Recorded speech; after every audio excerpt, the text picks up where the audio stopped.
ವೀಕ್ಷಕರೇ ಮತ್ತೊಮ್ಮೆ ನಮಸ್ಕಾರ. ನೋಡಿ, ಈಗ BGS ಆಸ್ಪತ್ರೆಯಲ್ಲಿ ಚಿಕಿತ್ಸೆಯನ್ನು ಪಡಿತಾ ಇದ್ದಾರೆ ದರ್ಶನ್. ಎಲ್ಲರೂ ಹಾಗೆ ಅಂದ್ಕೊಂಡಿದ್ದೀವಿ, ಯಾಕಂದರೆ ಒಳಗೆ ಏನಾಗ್ತಿದ್ಯೋ ಯಾರಿಗೂ ಕೂಡ ಗೊತ್ತಿಲ್ಲ. ಇವತ್ತಿಗೆ 25 ದಿನ ಆಗಿದೆ BGS ಆಸ್ಪತ್ರೆಗೆ ಸೇರಿ, ಅಂದರೆ ಬಳ್ಳಾರಿ ಜೈಲಿಂದ ಹೊರಗಡೆ ಬಂದು. ಬಳ್ಳಾರಿ ಜೈಲಿಂದ ಹೊರಗಡೆ ಬಂದು 2 ದಿನ ಪತ್ನಿ ವಿಜಯಲಕ್ಷ್ಮಿಯವರ ಮನೇಲಿದ್ದರು. ಆ ಬಳಿಕ BGS ಆಸ್ಪತ್ರೆಗೆ ಶಿಫ್ಟ್ ಆದರು.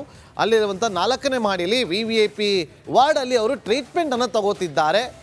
ಇಷ್ಟೇ, ಅದು ಬಿಟ್ಟರೆ ಬೇರೆ ಏನೂ ಗೊತ್ತಿಲ್ಲ. ಯಾಕೆಂದರೆ ವೈದ್ಯರು ಯಾರು ಕೂಡ ಇನ್ಫಾರ್ಮೇಷನ್ ಕೊಡೋ ಹಾಗಿಲ್ಲ ಅಂತೇಳಿ ಒಂದಷ್ಟು ಪ್ರೈವೇಟ್ ಇರುತ್ತೆ. ಓಕೆ, ನಾವು ಸುಮ್ಮನಾದ್ವಿ. ಆದರೆ ಇವತ್ತು ಗೃಹ ಸಚಿವರಾಗಿರುವಂಥ ಡಾಕ್ಟರ್ ಜಿ ಪರಮೇಶ್ವರ್ ಅವರೇ ಕೊಟ್ಟಂಥ ಒಂದು ಹೇಳಿಕೆ, ಅದು ಸೆನ್ಸೇಷನಲ್ ಹೇಳಿಕೆ, ಈ ಒಂದು ಸುದ್ದಿಗೆ ಕಾರಣ ಆಯಿತು. ಆ ಹೇಳಿಕೆ ಯಾವ ರೀತಿಯಾಗಿತ್ತು ಅಂತಂದರೆ, ದರ್ಶನ್ ಆಸ್ಪತ್ರೆಯಲ್ಲಿ ನಾಟಕ ಆಡ್ತಿದ್ದಾರಾ ಅಂತೇಳಿ ಆ ರೇಂಜಲ್ಲೇ ಇತ್ತು. ಆ ರೀತಿಯಾದಂಥ ಸೆನ್ಸೇಷನಲ್ ಹೇಳಿಕೆ ಅದು. ಅಷ್ಟೇ ಅಲ್ಲ, ಅವ್ರಿಗೇನು ಈಗ ಹೆಲ್ತ್ ವಿಚಾರವಾಗಿ ಮಧ್ಯಂತರ ಜಾಮೀನು ಪಡೆದುಕೊಂಡು ಈಗ ಬಂದಿದ್ದಾರಲ್ಲ, ಅದು ಕೂಡ ಕ್ಯಾನ್ಸಲ್ ಆಗ್ಬಿಡ್ತಾ ಅನ್ನೋ ಹಂತದಲ್ಲೇ ಅವರು ಹೇಳಿಕೆಯನ್ನು ಕೊಟ್ಟರು. ಅದಕ್ಕೆ ಸಂಬಂಧಪಟ್ಟಂಥ ಒಂದು ವರದಿ ಇದೆ, ಕ್ವಿಕ್ಕಾಗಿ ನೋಡ್ಕೊಂಬನ್ನಿ. ಸ್ಥಳದಲ್ಲಿ ಅವರು ಇದ್ದದ್ದು ಫೋಟೋ ಎಲ್ಲ ಸಿಕ್ಕಿದೆ. ಆಪರೇಷನ್ ಅಗತ್ಯ ಇಲ್ಲ, ನನ್ನ ಬೆನ್ಮೂಳೆನೆ ಮುರಿದು ಹೋಗುತ್ತೆ ಅನ್ನೋ ಪರಿಸ್ಥಿತಿ. ಇಷ್ಟು ದಿವಸ ಆದ್ರೂ ಇನ್ನೂ ಡಾಕ್ಟರ್ಗಳು ಅದಕ್ಕೆ ಕೈ ಹಾಕಿಲ್ಲ. ಡೈಲು ಕ್ಯಾನ್ಸಲ್ ಮಾಡಿಸ್ಬೇಕು. ಆಸ್ಪತ್ರೆಯಲ್ಲಿರೋ ಸಾರಥಿಗೆ ಕಂಟಕ ಶುರು. ಕ್ಯಾನ್ಸಲ್ ಆಗಿಯೇ ಬಿಡುತ್ತಾ ದರ್ಶನ್ ಬೇಲ್. ಜಾಮೀನಿನ ಮೇಲೆ ಆಸ್ಪತ್ರೆಯಲ್ಲಿ ಚಿಕಿತ್ಸೆ ಪಡಿತಾ ಇರೋ ಸಾರಥಿಗೆ ಟೆನ್ಷನ್ ಶುರುವಾಗಿದೆ. 3 ವಾರಗಳು ಕಳೆದ್ರೂ ಬೆನ್ನು ನೋವಿಗೆ ಆಪರೇಷನ್ ಮಾಡಿಸಿಕೊಳ್ಳದಿರೋದೇ ಮುಳುವಾಗ್ತಿದೆ. ಈ ಬಗ್ಗೆ ಖುದ್ದು ಗೃಹ ಸಚಿವ ಡಾಕ್ಟರ್ ಜಿ ಪರಮೇಶ್ವರ್ ಮಾತನಾಡಿದ್ದು, ದರ್ಶನ್ ಬೇಲ್ ಕ್ಯಾನ್ಸಲ್ ಬಗ್ಗೆ ಚಿಂತನೆ ನಡೆಸಿರೋದಾಗಿ ಹೇಳಿದ್ರು. ಸ್ಪೆಷಲ್ ರಿಪೋರ್ಟ್ ಬರಬೇಕು ಅಂತೇಳಿ ಹೈದರಾಬಾದಿಗೆ ಕಳಿಸಿದ್. ನಮ್ಮ ಹತ್ರ ಇದು ಮೆಷಿನ್ ಇರ್ಲಿಲ್ಲ ಅಂತೇಳಿ ಹೈದರಾಬಾದ್ ಅದು ಕಳಿಸಿದಾರೆ. ಈಗ ಅದರಲ್ಲಿ ಅವ್ರದ್ದು ಫೋಟೋ ಎಲ್ಲ ಅಲ್ಲಿ ಆ ಸ್ಥಳದಲ್ಲಿ ಅವರು ಇದ್ದದ್ದು ಫೋಟೋ ಎಲ್ಲ ಸಿಕ್ಕಿದೆ. ಅದು ಯಾರೋ ಅವ್ರ ಜೊತೆಯಲ್ಲಿ ಇದ್ದವ್ರು ವಿಡಿಯೋ ಮಾಡ್ಕೊಂಡಿದ್ದು. ಅದೆಲ್ಲ ಈಗ ಪ್ರೊಡ್ಯೂಸ್ ಮಾಡಿ ಬೇಲು ಕ್ಯಾನ್ಸಲ್ ಮಾಡಿಸ್ಬೇಕು, ಮತ್ತು ಮುಂದೆ ಏನು ಕ್ರಮ ತಗೋಬೇಕು ಅದು ತಗೋಬೇಕು ಅಂತ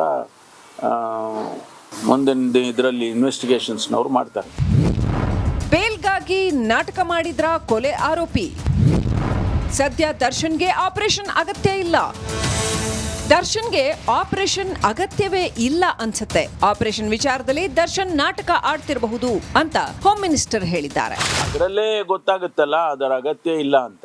ಆಪರೇಷನ್ ಅಗತ್ಯ ಇಲ್ಲ, ಅವ್ರೇನು ಹೇಳ್ಕೊಂಡ್ರು ನಾಳೆ ನಡೆದ್ರಲ್ಲಿ ಮಾಡಲಿಲ್ಲ ಅಂದರೆ ನನ್ನ ಬೆನ್ಮೂಳೆನೆ ಮುರಿದೋಗುತ್ತೆ ಅನ್ನೋ ಪರಿಸ್ಥಿತಿ. ಆ ರೀತಿ ಹೇಳ್ತಾ ಇದ್ರು. ಇಷ್ಟು ದಿವಸ ಆದರೂ ಇನ್ನೂ ಡಾಕ್ಟರ್ಗಳು ಅದಕ್ಕೆ ಕೈ ಹಾಕಿಲ್ಲ. ಜುಡಿಷಿಯಲ್ ಸಿಸ್ಟಮ್ನಲ್ಲಿ ಅವರು ತೀರ್ಮಾನಗಳನ್ನು ಕೊಡಬೇಕು. ನಾವು ಮಾಡ್ತೀವಿ, ನಮಗೇನು ಅದರಲ್ಲಿ ಯಾವುದೇ ರಿಸರ್ವೇಷನ್ ಯಾವುದೂ ಇಲ್ಲ. ಪರಮೇಶ್ವರ್ ಈ ಹೇಳಿಕೆ ಈಗ ಸಂಚಲನ ಸೃಷ್ಟಿಸಿದೆ. ದರ್ಶನ್ ಸರ್ಜರಿ ಬಗ್ಗೆ ಗೃಹ ಸಚಿವರೇ ನೀಡಿರುವ ಈ ಹೇಳಿಕೆ ಕುತೂಹಲಕ್ಕೆ ಕಾರಣವಾಗಿದೆ. ಈ ಮಾತು ದರ್ಶನ್ ಅಭಿಮಾನಿಗಳಿಗೆ ಶಾಕ್ ನೀಡುವುದಂತೂ ಸತ್ಯ. ಹಾಗಾಗಿ ಇದು ಹೀಗೆ ಮುಂದುವರೆದ್ರೆ ದರ್ಶನ್ ಮತ್ತೆ ಬಳ್ಳಾರಿ ಜೈಲು ಸೇರುವ ದಿನಗಳು ದೂರವಿಲ್ಲ. Bureau report, republic Kannada. ಇವ್ರ ಬೆಂಬಲದಿಂದ ಗೆದ್ದಿದ್ದಾರೆ ಹೊರತು ನಿಮ್ಮ ಶ್ರಮದಿಂದ ಏನು ಗೆದ್ದಿಲ್ಲ. ಇಲ್ಲಿ ಪೂರ್ತಿ JDS ಇರ್ಬೋದು, BJP ಇರ್ಬೋದು, ನಾವು ಪೂರ್ತಿ ಮನಸ್ಸಾಕಿ ಕೆಲಸ ಮಾಡಿದ್ದೀರಿ. ಆದರೆ ನಿಖಿಲ್ ಕುಮಾರಸ್ವಾಮಿ ಅವರಿಗೆ ಅದೃಷ್ಟ ಇರಲಿಲ್ಲ. ಕೊನೆ ಮೂಮೆಂಟಲ್ಲಿ ಬಂದರು. ಪಾಪ ಮುಂದೆ ಭವಿಷ್ಯ ಇದೆ, ನಿಖಿಲ್ ಕುಮಾರಸ್ವಾಮಿಗೆ ಮುಂದೆ ಒಳ್ಳೆ ಭವಿಷ್ಯ ಇದೆ. ನಿಮ್ಮ ದೌರ್ಜನ್ಯಕ್ಕೆ ಮುಸ್ಲಿಮರನ್ನ ಯಾಕೆ ಬಲಿ ಕೊಡ್ತೀರಿ? ನಿಮ್ಮ ದೌರ್ಬಲ್ಯವನ್ನ ಮುಚ್ಕೊಳ್ಳೋದಕ್ಕೆ ಮುಸಲ್ಮಾನರನ್ನ ಯಾಕೆ ಬಲಿ ಪಶು ಮಾಡಕ್ ಹೊಂಟಿರಿ? ನಿಮ್ಮಪ್ಪ ಚೆನ್ನಾಗಿದ್ದಾಗ ಓಟ್ ಕೊಟ್ಟಿಲ್ವಾ? ಮಗ ನಿಖಿಲ ನಿಮ್ಮ ಅಜ್ಜನಿಗೆ ರಾಮನಗರದಲ್ಲಿ 32,000 ಜನ ಸಾಬ್ರು 95ರಲ್ಲಿ ಓಟ್ ಕೊಟ್ಟಾಗ ನಿಮ್ಮ ಅಜ್ಜ ಚೀಫ್ ಮಿನಿಸ್ಟರ್ ಆದ. 18 ಸೀಟ್ ಪಾರ್ಲಿಮೆಂಟ್ ಗೆಲ್ಸಿದ್ರು. ನಿಮ್ಮ ಅಜ್ಜ ಪ್ರೈಮ್ ಮಿನಿಸ್ಟರ್ ಆದ್ರು. ಮರ್ತು ಬಿಟ್ಟೇನಪ್ಪ, ನೀನಿನ್ನೂ ಹುಟ್ಟಿಲ್ಲ ಅಂದಂಗೆ ಕಾಣುತ್ತ. ಅವಾಗ ಒಟ್ಟಾರೆ ಚನ್ನಪಟ್ಟಣ ಚುನಾವಣೆಯ ಸೋಲು ಗೆಲುವಿನ ಬಗ್ಗೆ ಚರ್ಚೆಗಳು ಜೋರಾಗಿದೆ. ಈ ಚರ್ಚೆ ಯಾವ ಮಟ್ಟಕ್ಕೆ ಹೋಗಿ ನಿಲ್ಲುತ್ತೋ ಎಂಬುದನ್ನ ಕಾಯ್ದು ನೋಡಬೇಕಿದೆ. Bureau report, republic Kannada. ಅವರು ಈಗ ಹರೀಶ್ ಗೌಡ ಎಲ್ಲಿದ್ದಾರೆ? ಅಲ್ಲ, ಆ ಮಾತಿಗೆ ಬರೋದಾದ್ರೆ ಅವ್ರು ಹೇಳ್ತಾರೆ ಹರೀಶ್ ಗೌಡ ಇವಾಗ ದುಡಿತಾನೆ, ಅದಕ್ಕೆ ಅವ್ನ ಜೊತೆಗೆ ಇಟ್ಕೊಂತ ಇದ್ದಾರೆ. ನನ್ನ ನಿವೃತ್ತಿ ಕೊಡ್ಸಕ್ಕೆ ಎಲ್ರೂ ಅವ್ರು ದುಡಿತಾ ಇಲ್ವಾ? ಅಲ್ಲ, ವಯಸ್ಸಾಯ್ತು. ನಮಗೆಲ್ಲ ಅವರೇ ತಾನೇ ಕೋರ್ ಕಮಿಟಿ ಅಧ್ಯಕ್ಷರು, ನಮ್ಮ ನಾಯಕರು ಅಂತ ಒಪ್ಕೊಂಡಿದ್ದೀವಲ್ಲ.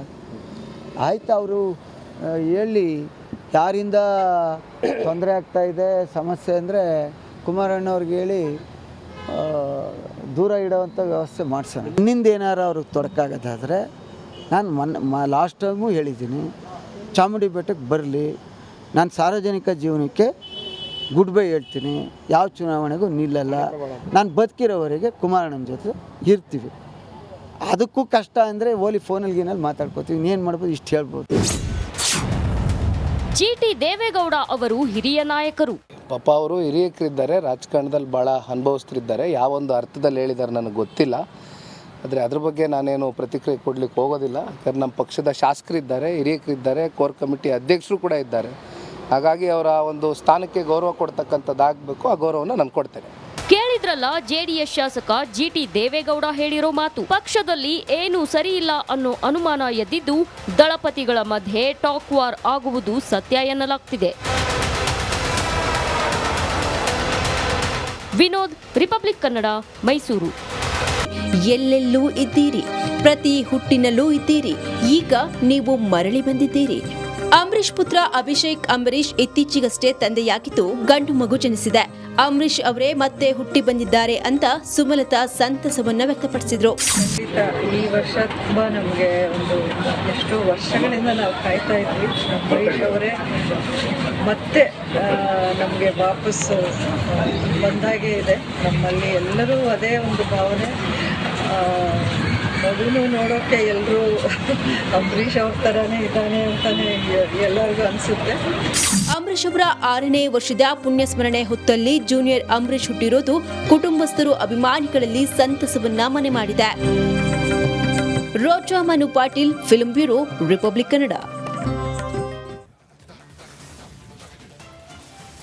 ಅಂಬರೀಷ್ ಅವರು ನಿಧನರಾಗಿ ಇವತ್ತಿಗೆ 6 ವರ್ಷಗಳಾಗಿದೆ. ಹಿರಿಯ ನಟರಾಗಿ, ರಾಜಕೀಯ ನಾಯಕರಾಗಿ ಅಂಬರೀಷ್ ಅವರು ಜನಮಾನಸದಲ್ಲಿ ಇನ್ನೂ ಜೀವಂತವಾಗಿದ್ದಾರೆ. ಈ ಮಧ್ಯೆ ಅಂಬರೀಷ್ ಅವರ ಮನೆಗೆ ಜೂನಿಯರ್ ಅಂಬಿ ಆಗಮಿಸಿದ್ದು ಮತ್ತಷ್ಟು ಖುಷಿಯನ್ನು ಕೊಟ್ಟಿದೆ.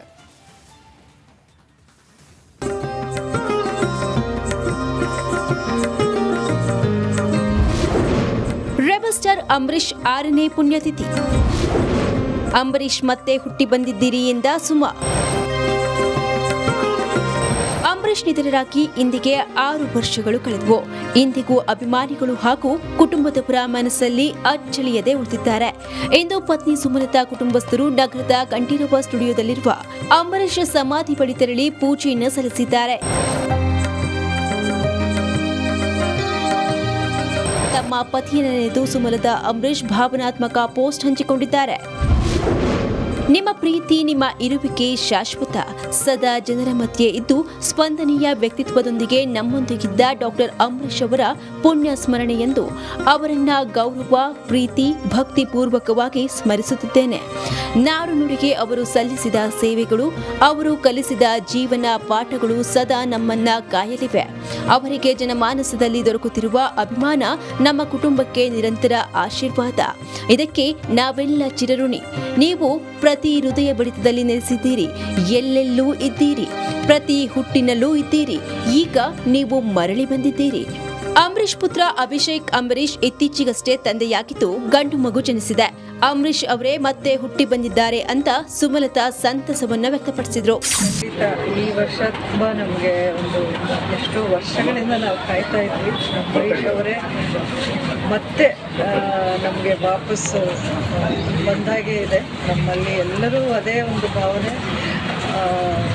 ಮಗುನು ನೋಡೋಕೆ ಎಲ್ಲರೂ ಅಂಬರೀಷ್ ಅವ್ರ ಥರನೇ ಇದ್ದಾನೆ ಅಂತಾನೆ ಎಲ್ಲರಿಗೂ ಅನಿಸುತ್ತೆ.